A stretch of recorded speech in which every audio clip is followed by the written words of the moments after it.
सभी साईं भक्तों को ओम साईं राम। बाबा की अनुमति और आज्ञा से मैं आज आपके सामने एक मेरा अनुभव सुनाने जा रही हूँ। बाबा की कृपा का बात 2019 की है। उस वक्त मुझे सितंबर अक्टूबर के बीच की बात होगी। मुझे अचानक ही मन में बार बार मन से आवाज़ आने लगी कि तू शक्कर खाना छोड़ दे, शक्कर खाना, मीठा खाना ऐसा करके छोड़ दे। लेकिन उस वक्त नवंबर में मेरी बेटी की शादी होने वाली थी, तो मैंने सोचा कि मन से ऐसी आवाज़ आ रही है, बाबा ऐसा मुझे क्यों एहसास करा रहे हैं कि मैं शक्कर और मीठा खाना छोड़ूं।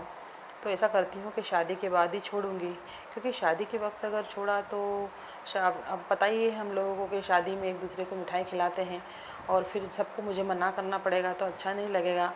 तो मैंने ऐसा सोचा कि ठीक है, मैं शक्कर बेटी की शादी के बाद छोड़ दूँगी। उस वक्त बेटी की शादी के 8 दिन भी नहीं हुए होंगे, 6-7 दिन के बाद ही मुझे एक पीठ पर एक थोड़ा सा फुंसी सी हुई। उस वक्त मुझे 2-3 फुंसियाँ ऐसी हो चुकी थी जो मतलब गहरा घाव करती थी, और वह शादी के बाद जो फुंसी हुई वह भी लगभग 3 से 4 इंच गहरा और इतना ही चौड़ा घाव उसकी वजह से मुझे हुआ। मतलब अब बाकायदा ऑपरेशन करके उस फुंसी को निकालना पड़ा। तो उस वक्त जब डॉक्टर ने मेरी सारी जांच करी तो उसमें मुझे आया कि मेरी शुगर बढ़ी हुई थी।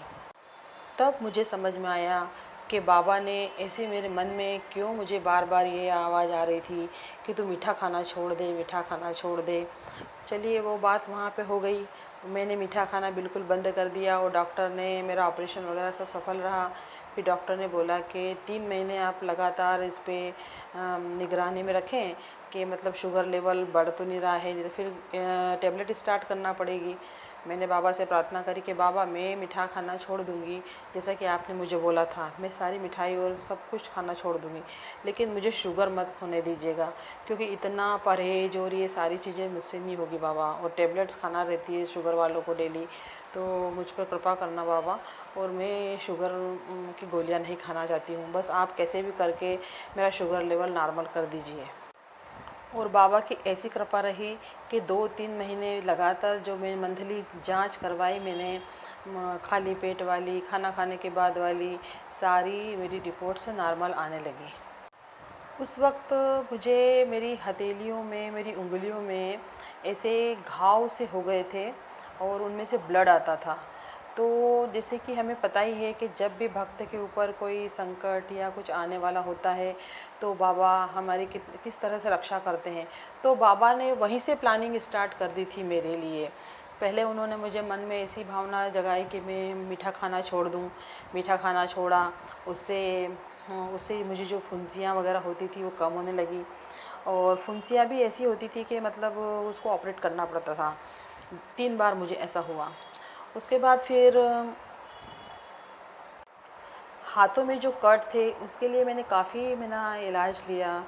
होम्योपैथिक, एलोपैथिक, आयुर्वेदिक सभी तरह के इलाज करवाए, और उसी बीच में कोरोना आ गया और कुछ समझ में ही नहीं आ रहा था कि क्या करें। लेकिन बस एक ही मन में भाव जगा कि बस बाबा आप ही इसे ठीक करिए, आप ही मार्गदर्शन दीजिए कि मैं क्या करूं। तो उन्हीं दिनों मुझे ऐसी मतलब मन में बात लगी कि बाबा का पाद तीर्थ लेना चाहिए। लेकिन उस वक्त कोरोना था, तो कोरोना में तो वो मिल नहीं सकता था। तो बाबा ने मन में ऐसी प्रेरणा जगाई कि अपने घर में जो बाबा की मूर्ति है उसको डेली स्नान कराइए, उसको उस स्नान के जल को अपने उसमें रखिए पात्र में, और बस उसी का सेवन कीजिए।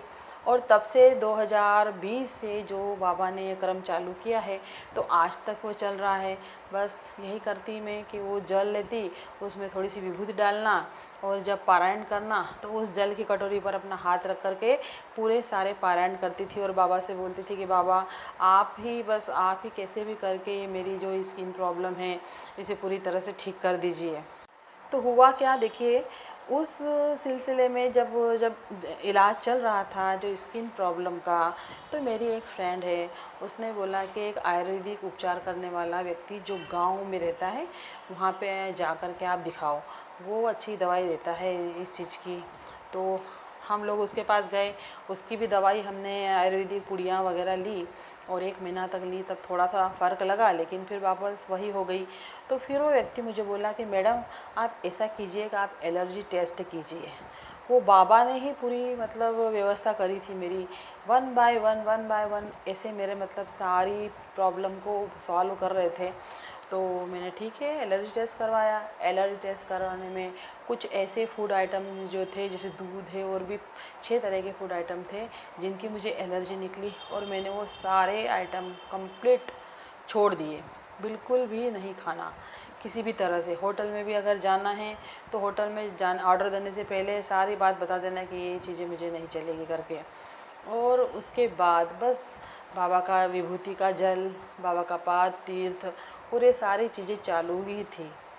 उससे इतना परिवर्तन आया, बाबा ने इतना सुलभ मार्ग मेरे लिए खोला, क्योंकि मैं एलर्जिक हूँ मेडिसिन से भी, तो मुझे कोई मेडिसिन नहीं लेना पड़ी। और बाबा का पाद तीर्थ, विभूति, श्री साईं सच्चरित्र का पारायण, इनके द्वारा ही धीरे धीरे बाबा ने मेरे सारी दुख तकलीफ़ काटना शुरू कर दी। और आज की स्थिति ये है कि मेरी हथेलियाँ एकदम प्लेन हो गई हैं। हथेलियों में, उंगलियों में सारे कट लग गए थे, हथेलियाँ ब्लैक हो गई थी, और इतनी प्रॉब्लम होती थी, इतनी इचिंग होती थी। बाबा की इतनी कृपा है कि आज ये सब चीज़ें मेरी एकदम नॉर्मल हो गई हैं। सभी साईं भक्तों से मेरा यही निवेदन है कि बाबा पर दृढ़ विश्वास रखिए, अनकंडीशनल फेथ, अनकंडीशनल लव रखिए। बाबा हमें कोई चीज़ दे तो भी भक्ति में कोई कमी ना आए, ना दे तो भी भक्ति में कोई कमी ना आए। ओम साई राम, ओम साई राम।